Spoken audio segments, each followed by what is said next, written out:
ప్రశాంతంగా నిద్రపోయేందుకు నీంద్ యాప్లోకి అడుగుపెట్టండి. ఈ క్షణమే నీంద్ యాప్ను డౌన్లోడ్ చేసుకోండి. ఒత్తిడిని తగ్గించి ప్రశాంతమైన నిద్రలోకి మిమ్మల్ని తీసుకెళ్లే చక్కని కథలు, ధ్యాన పద్ధతులు, ఆహ్లాదకర సంగీతాన్ని మీరు నీంద్ యాప్లో మాత్రమే వినండి. నమస్తే, నేను మీ గౌతమి. ఇప్పుడు నారదుడు అనే కథను విందామా? నారదముని హిందూ పురాణాలలో తరచూ కనిపించే ఒక పాత్ర. బ్రహ్మ మానసపుత్రుడని, త్రిలోక సంచారి అని, నారాయణ భక్తుడని, ముక్తుడని ఇతను గురించి వర్ణనలో తరచూ వస్తూనే ఉంటుంది. తెలుగు సాహిత్యంలోనూ తెలుగు సినిమాలలోనూ నారదుని కలహ ప్రియత్వం, వాక్చతురత తరచూ ప్రస్తావించబడుతున్నాయి. ఉపనిషత్తులు, పురాణములు, ఇతిహాసాలలో నారదుని కథలు మనకు కనిపిస్తూనే ఉంటాయి. ముఖ్యంగా పండగల సమయాలలో కొంతమంది భక్తులు నారదుడి వేషధారణ ధరించి సంచరిస్తూ సందడి చేస్తూ కనిపిస్తూ ఉంటారు. మరి అటువంటి నారదుడికి సంబంధించిన ఒక చక్కని కథను ఈరోజు వినేద్దామా? అయితే మనం కథ వినటం ప్రారంభించే ముందు సౌకర్యవంతమైన స్థితిలోకి వెళ్దాం. మీకు ఇష్టమైన రీతిలో పడుకుని అన్ని లైట్లను ఆఫ్ చేసి మీ కళ్ళు మూసుకోండి. నెమ్మదిగా గాలి పీలుస్తూ పూర్తిగా లోతైన శ్వాస తీసుకుని వదలండి. ఈ ప్రపంచాన్ని, ఇవాల్టి జ్ఞాపకాలను మెల్లగా పక్కకు నెట్టి నిద్రలోకి క్రమంగా జారుకునే సమయమిది. మరోసారి నెమ్మదిగా గాలి పీలుస్తూ లోతైన శ్వాస తీసుకుని మీ శరీరంలోని ఒత్తిడిని బయటకు వదిలివేయండి. ఇప్పుడు చెయ్యాల్సిందల్లా విశ్రాంతి తీసుకోవడం, సేద తీరటం, మునపటి స్థితికి రావటం. మీరు ఇప్పుడు మంచం మీద ఉన్నారు. రోజువారీ అలసట నుంచి మీ శరీరం విశ్రాంతి తీసుకున్నట్లుగా మీకు అనిపిస్తుంది. కాళ్ళ నుంచి మొదలుపెట్టి మీ అవయవాల్లోని ఒత్తిడిని ఒక్కొక్కటిగా బయటికి పంపించేయండి.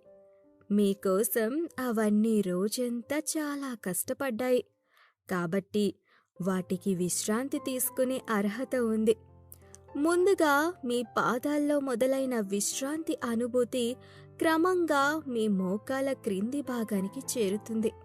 అక్కడి నుంచి మోకాళ్ళకి ప్రవేశిస్తుంది. ఇప్పుడు మీ కాలి ఎగువ భాగాన్ని విశ్రాంతి తీసుకోనివ్వండి. ఈ విశ్రాంతి అనుభూతి క్రమంగా మీ పొత్తి కడుపు నుంచి వెన్నుముక్క మీదగా ఎగువ వీపు వరకు వచ్చి తరువాత ఛాతీలోకి ప్రవేశిస్తున్నట్లుగా గుర్తించండి. అక్కడి నుంచి మీ భుజాల్లోకి, తరువాత చేతుల్లోకి, చివరిగా వేలు కొనల వరకు వెళ్తున్నట్లుగా అనుభూతి చెందండి. ఆపై మీ మెడ, తల, ముఖం వరకు ఆ అనుభూతి ప్రవహిస్తుంది. ఇప్పుడు మీ శరీరం మొత్తం ప్రశాంతంగా, రిలాక్స్డ్గా నిద్రకు సిద్ధంగా ఉంది. త్వరలోనే మీరు చక్కని నిద్రలోకి జారుకుంటారు. డ్రీమ్ ల్యాండ్లో ప్రశాంతంగా ప్రయాణిస్తారు. ఈ ప్రయాణం ఉదయం వరకు కొనసాగుతూ ఉంటుంది. కాబట్టి మీరు కథను వింటున్నప్పుడు మీ శ్వాసను కూడా అనుసరించండి. అద్భుతమైన నిద్రానుభవం కోసం మీ శరీరం మొత్తానికి విశ్రాంతినిస్తూ స్థిరంగా ఉండండి. ఇప్పుడు కథలోకి వెళ్ళిపోదామా? ఒకసారి బ్రహ్మకుమారుడైన నారదుడు తపస్సు చేయడానికి మొగ్గు చూపాడు. అతను హిమాలయ పర్వతాలలో ఒక అందమైన గుహను తపస్సు చేయడానికి చాలా సౌకర్యవంతంగా ఉంటుందని గ్రహించాడు. దాని సమీపంలో ఒక ఖగోళ నది ప్రవహిస్తోంది. అతను చాలా కాలం తపస్సు చేశాడు. దృఢంగా మరియు స్థిరంగా కూర్చుని మౌనంగా ఉండి శ్వాసను అదుపులో ఉంచుకుని ఇంకా తెలివి యొక్క స్వచ్ఛతను నిలుపుకుంటూ ధ్యానం చేయడం ద్వారా నేనే బ్రహ్మ అనే సాక్షాత్కారం ఏర్పడి బ్రహ్మని ప్రత్యక్షంగా చూసేందుకు దారితీసింది. ఈ గొప్ప నారదుడు మహర్షి తపస్సు చేస్తున్నప్పుడు దేవతల నాయకుడైన ఇంద్రుడు నారదుని ఉద్దేశాన్ని అనుమానించాడు. ఆ మహర్షి తన రాజ్యం కోసమే తహతహలాడుతున్నాడని భావించాడు. నారదుని తపస్సును పాడు చేయడానికి అతను కామదేవ మన్మధుడికి ఆజ్ఞాపించాడు. కామదేవుడు తన భార్య రతి అతని స్నేహితుడు మధుతో కలిసి ఆ ప్రదేశానికి వెళ్లి తనకున్న కలలన్నిటినీ ఉపయోగించుకున్నాడు. వసంతుడు కూడా అహంకారంతో విభిన్న స్వభావం గల తన పరాక్రమాన్ని చాటాడు. కాని ఋషి నారదుడు మనసు చలించలేదు.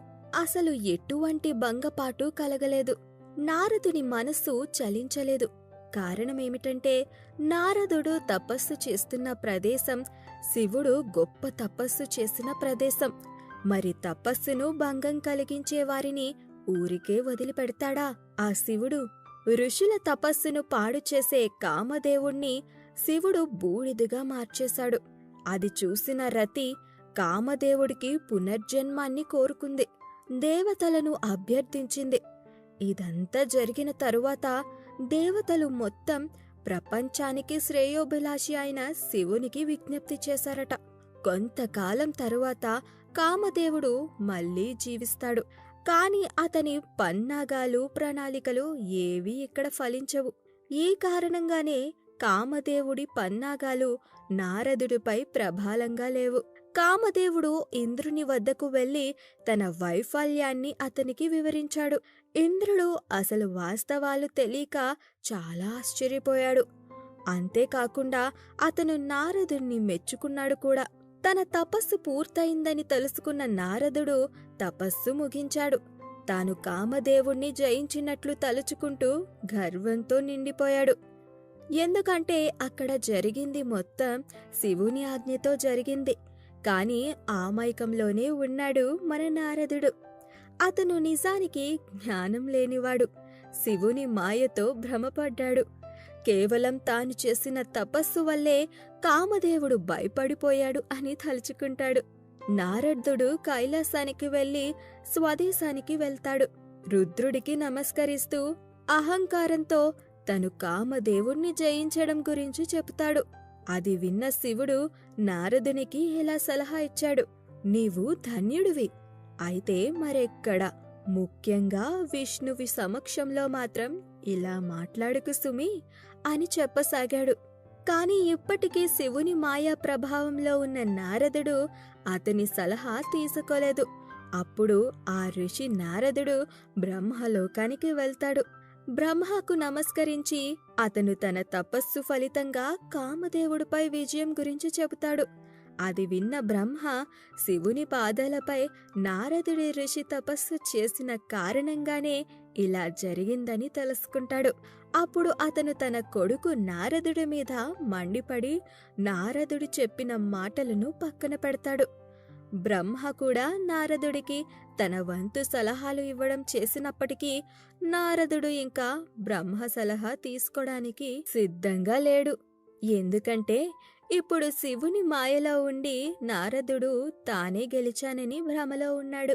అంతేకాదు గర్వపడుతున్నాడు కూడా. అప్పుడు నారదుడు విష్ణులోకానికి అతి తక్కువ సమయంలోనే విష్ణువుని సాధించినందుకు ప్రగల్భాలు పలికాడు. తరువాత విష్ణువు నారదుని దగ్గరికి వచ్చినప్పుడు అతని సందర్శన ఉద్దేశాన్ని ఊహించగలిగాడు. అతను ఇలా అన్నాడు: నువ్వు ధన్యుడివి. నీ సందర్శన నన్ను పవిత్రం చేస్తుంది.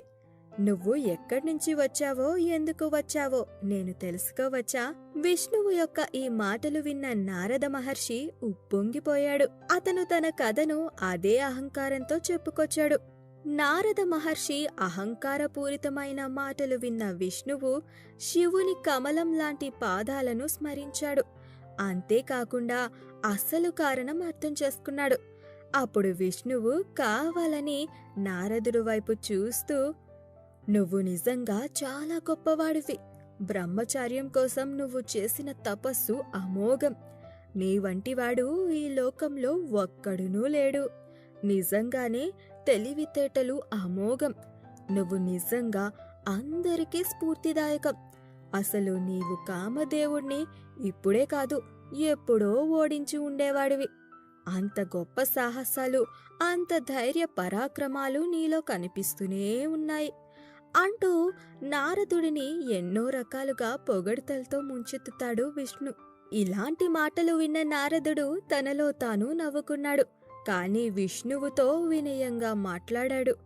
విష్ణువు వైపు చూస్తూ, మీరు నాకు అనుకూలంగా ఉంటే కామదేవుడు మాత్రం నన్నేం చేయగలడు అని చెప్పి నారద ఋషి విష్ణువుకి నమస్కరించి వెళ్ళిపోయాడు.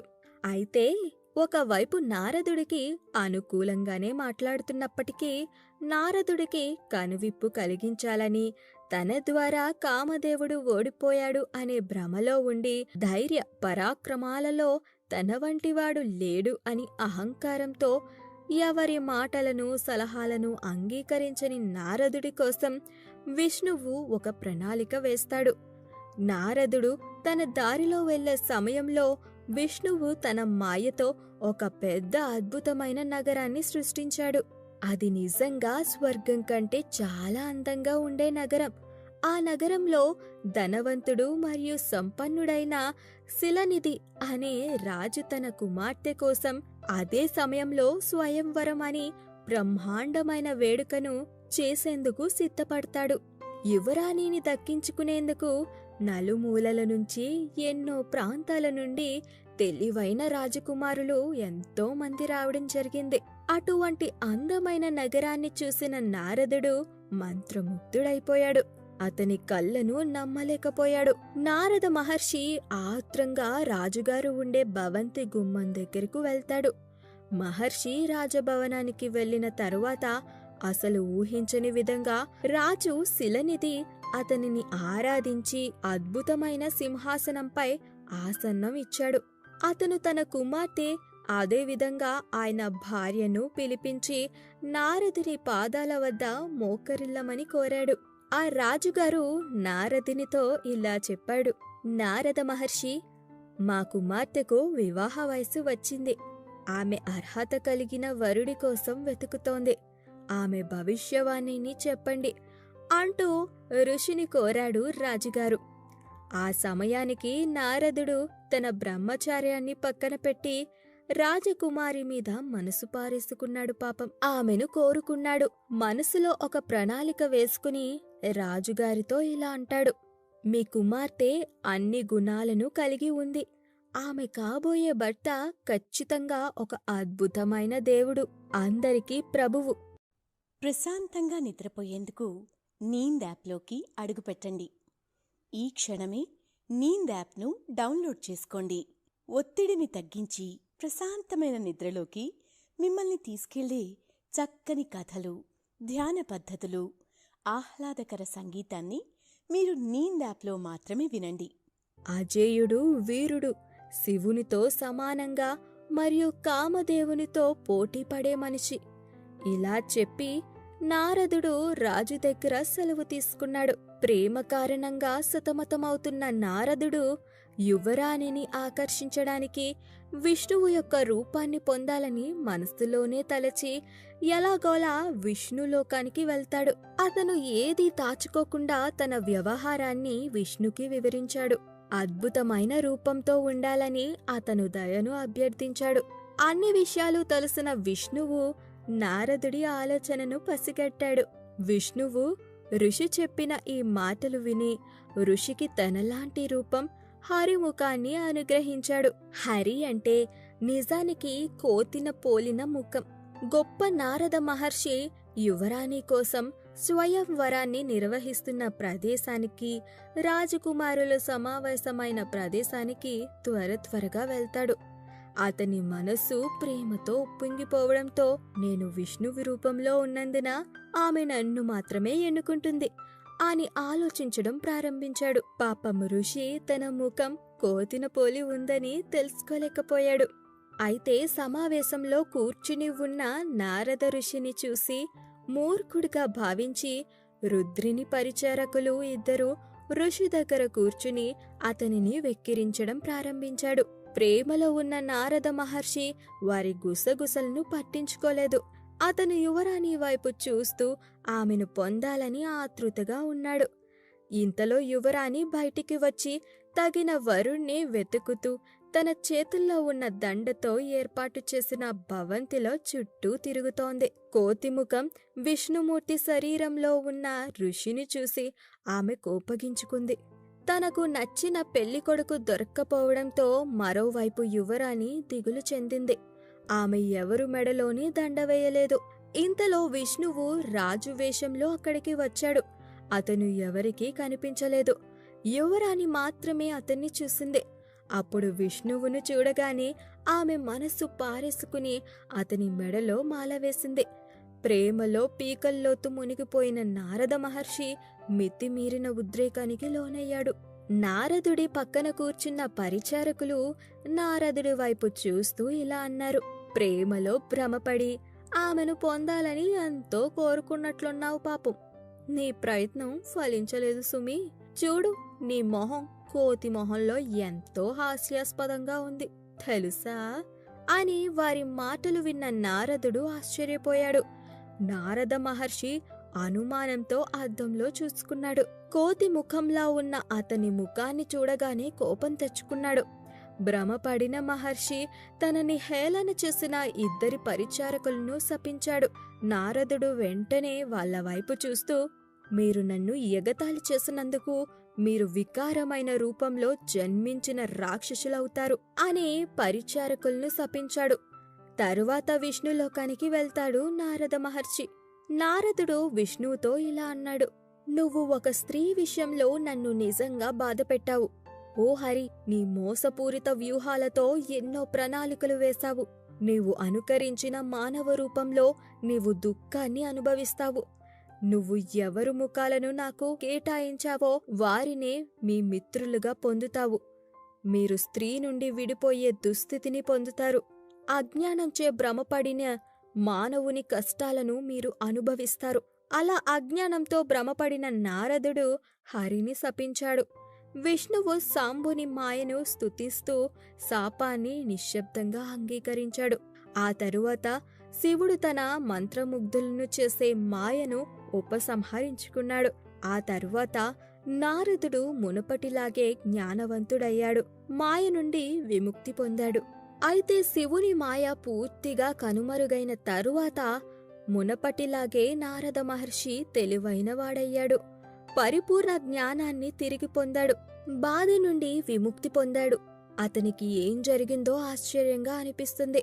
పదే పదే పశ్చాత్తాపపడి తనను తాను శపించుకున్నాడు.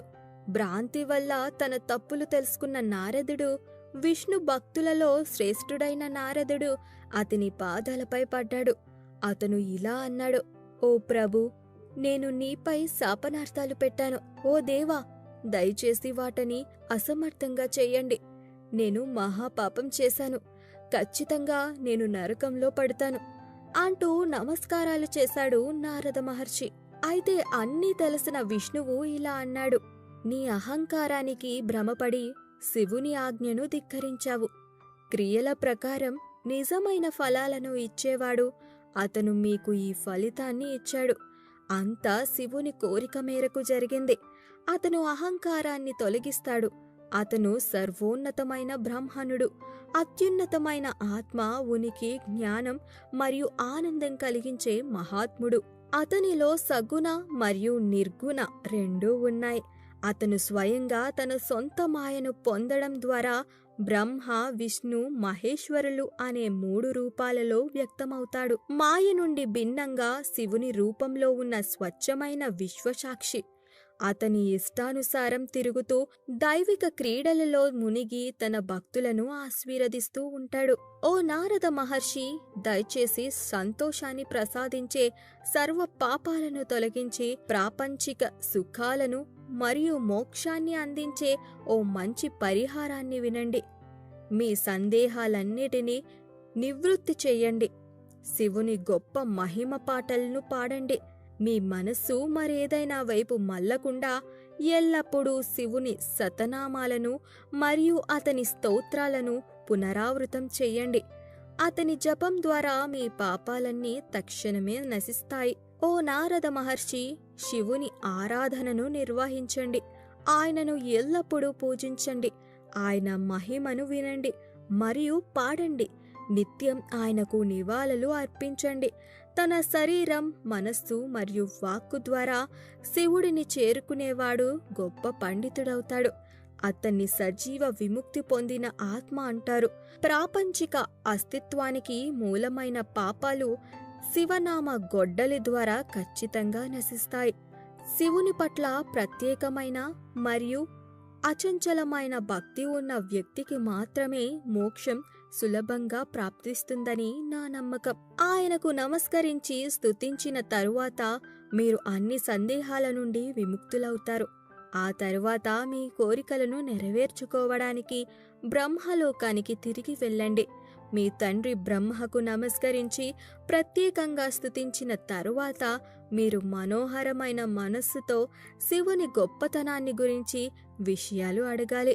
శివభక్తులలో అగ్రగణ్యుడైన బ్రహ్మ నీకు శివుని గొప్పతనాన్ని అలాగే 100 నామాల స్తోత్రాన్ని ప్రేమతో వివరిస్తాడు. మహర్షికి సలహా ఇచ్చిన తరువాత విష్ణువు సంతోషించాడు. శివుణ్ణి స్మరిస్తూ నమస్కరిస్తూ స్తుతిస్తూ ఆ ప్రదేశం నుండి అదృశ్యమయ్యాడు. విష్ణువు అదృశ్యమైన వెంటనే నారదుడు శివలింగాలను వివిధ పుణ్యక్షేత్రాలలో భక్తితో భూమిపై తిరిగాడు. దివ్య దృష్టి కలిగిన నారదుడు భూలోకంలో సంచరిస్తున్నాడని తెలుసుకున్న శివుని పరిచారికలిద్దరూ అప్పటికి పవిత్రంగా మారారు. వారు ఆయనకు నమస్కరించి ఆయన పాదాలను తాకారు. శాపం నుండి విముక్తి పొందాలనే కోరికతో వారు అతనితో గౌరవంగా మాట్లాడారు. శివుని పరిచారకులు ఇలా అన్నారు: ఓ నారద మహర్షి, బ్రహ్మకుమారుడా, మేము మీ పూర్వ నేరస్తులము, శివుని పరిచారకులము. శివునిచే ప్రేరేపించబడి స్వయంవరంలో యువరాణి పట్ల భ్రమ కలిగించే వ్యామోహంతో మీ మనసు భ్రమించినప్పుడు మీరు మమ్మల్ని శపించారు. అందులో ఎవరినీ తప్పుపట్టాల్సిన పనిలేదు. ఓ ప్రభు, సంతోషించు, ఇప్పుడు మమ్మల్ని ఆశీర్వదించు అంటూ మాట్లాడారు ఆ పరిచారకులు. వెంటనే ఋషి పశ్చాత్తాపపడి తన మునుపటి కోపానికి ప్రేమగా సమాధానం చెప్పాడు. నారదుడు ఇలా అన్నాడు: ఓ శివుని పరిచారకులారా, పూర్వం నా మనసు చెడిపోయింది. ఖచ్చితంగా అది శివ సంకల్పం. ఆ భ్రాంతి మనస్సు యొక్క వంకర స్థితిలో నేను దురదృష్టవశాత్తు మీ ఇద్దరిని శపించాను. నేను చేసినది కాని నేను శపించింది చెప్పినది జరగాల్సిందే. అయినప్పటికీ శాపం నుండి విముక్తి పొందే మార్గాన్ని నేను మీకు చెప్తాను. దయచేసి ఇప్పుడు నా పాపాన్ని క్షమించండి. మీరు రాక్షసులుగా జన్మించారు. శక్తి కారణంగా మీరు శ్రేయస్సు, బలం, శౌర్య, పరాక్రమాలతో కూడిన రాక్షసుల రాజు ఉండే స్థానానికి చేరుకుంటారు. మీరు జయించిన ఇంద్రియముతో శివభక్తులుగా విశ్వమంతటిని పరిపాలిస్తారు. మరొక రూపమైన విష్ణువు చేతిలో మృత్యువును అనుభవించిన తరువాత మీరప్పుడు మీ పూర్వస్థితికి పొందుతారు అంటూ నారద మహర్షి ఆ ఇద్దరి శివ పరిచారకులకు చెబుతాడు. ఇలా కథ సుఖాంతం అవుతుంది. మొదట శివుని మాయతో జ్ఞానాన్ని పొందే ప్రక్రియలో నారద మహర్షి నిజమైన మహర్షిగా మారుతాడు. అయితే మరోవైపు పురాణాల ప్రకారం మరికొన్ని ఆసక్తికరమైన విషయాలు తెలుసుకుందామా? మహాభాగవతం మొదటి స్కందంలో నారదుడు తన గాథను స్వయంగా వేదవ్యాసునికి తెలిపాడు. తాను పూర్వజన్మ పుణ్య కారణంగా హరికథాగానం చేస్తూ ముల్లోకాలలో సంచరింపగలుగుతున్నానని చెప్పాడు. పూర్వకాలంలో నారదుడు వేద విధులైన వారింట పనిచేసే ఒక పరిచారకురాలి కుమారుడు. ఒకమారు అతడు చతుర్మాస్య వ్రతం ఆచరించే కొందరు యోగులకు శ్రద్ధగా పరిచర్యలు చేశాడు. వారు అందుకు సంతోషించి ఆ బాలునికి విష్ణుతత్వం ఉపదేశించారు. వారి దయ వలన ఆ బాలుడు వాసుదేవుని అమేయ మాయాభావాన్ని తెలుసుకున్నాడు. ప్రణవంతో కలిసి వాసుదేవ, ప్రద్యుమ్న, సంకర్షణ, అనిరుద్ధ మూర్తులను స్మరించి నమస్కరించినట్లయితే సమ్యక్ దర్శనం అవుతాడని గ్రహించాడు. అతని తల్లి ఒకనాడు పాము కాటు వల్ల మరణించింది. అప్పుడు నారదుడు అన్ని బంధముల నుండి విముక్తుడై అడవికి పోయి భగవత్ స్వరూపాన్ని ధ్యానించసాగాడు. ఏకాగ్రత జ్ఞాన సమయంలో అతని మనస్సులో భగవత్ స్వరూపం గోచరించింది. కాని మరుక్షణమే అంతర్ధానమైంది. చింతాక్రాంతుడైన నారదుడు అడవిలో తిరుగుతుండగా అతనికి దివ్యవాణి ఇలా ఉపదేశించింది: ఈ జన్మలో నీవు నన్ను పొందలేవు, కాని నా దర్శనం వల్ల నీ సందేహాలు తొలగి అచంచలమైన భక్తి చేకూరుతుంది. ఈ శరీరం త్యుజించిన పిమ్మట నా పార్షాదుడువై నన్ను పొందగలవు. అని చెప్తుంది దివ్యవాణి. నారదుడు సంతుష్టుడై నిరంతరం హరినామ జపం చేస్తూ కాలం గడిపి అంతిమ సమయం ఆసన్నమైనప్పుడు తన దేహాన్ని త్యజించాడు. అనంతరం ప్రళయకాలం సమీపించగా ఒక సముద్రంలో ఉన్న ఒక జలరాశి మధ్యలో నిద్రకు ఉపక్రమించిన బ్రహ్మశ్వాసలో ప్రవేశించి ఆయనలో లీనమయ్యాడు నారద మహర్షి. 1000 యుగాల కాలం తరువాత బ్రహ్మ లేచి లోకాలను సృష్టించడం ఆరంభించినప్పుడు బ్రహ్మ ప్రాణముల నుండి మరీచి మొదలైన మునులతో పాటు నారదుడు కూడా జన్మించాడు. కనుకనే నారదుడిని బ్రహ్మ మానస పుత్రుడు అంటారు. అలా నారదుడు అఖండ దీక్షాపరుడై విష్ణువు అనుగ్రహం వలన నిరాటంకంగా సంచరించగలుగుతుంటారు. తాను స్మరించగానే నారాయణ్ణి రూపం అతని మనస్సులో సాక్షాత్కరిస్తుంది. ఇలా తన కథ చెప్పి హరికథా గానంతో నిండి ఉన్న భాగవతాన్ని రచించమని ఆ నారదుడు వేదవ్యాసునికి ఉపదేశించాడట. నారదుడు గురించి చాలా విషయాలు తెలుసుకున్నాం కదా. ఇక అందరికీ సెలవా మరి. నారాయణ నారాయణ.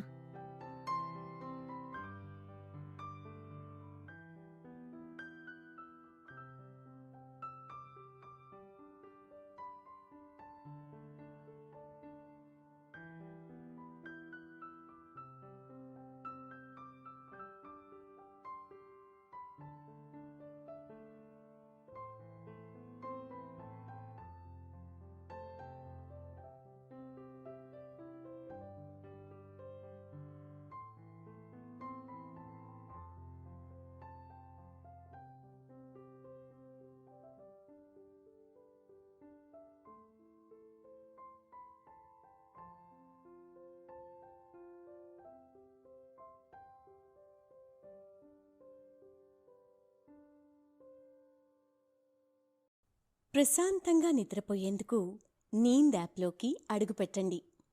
ఈ క్షణమే నీంద్ యాప్ను డౌన్లోడ్ చేసుకోండి. ఒత్తిడిని తగ్గించి ప్రశాంతమైన నిద్రలోకి మిమ్మల్ని తీసుకెళ్లే చక్కని కథలు, ధ్యాన పద్ధతులు, ఆహ్లాదకర సంగీతాన్ని మీరు నీంద్ యాప్లో మాత్రమే వినండి.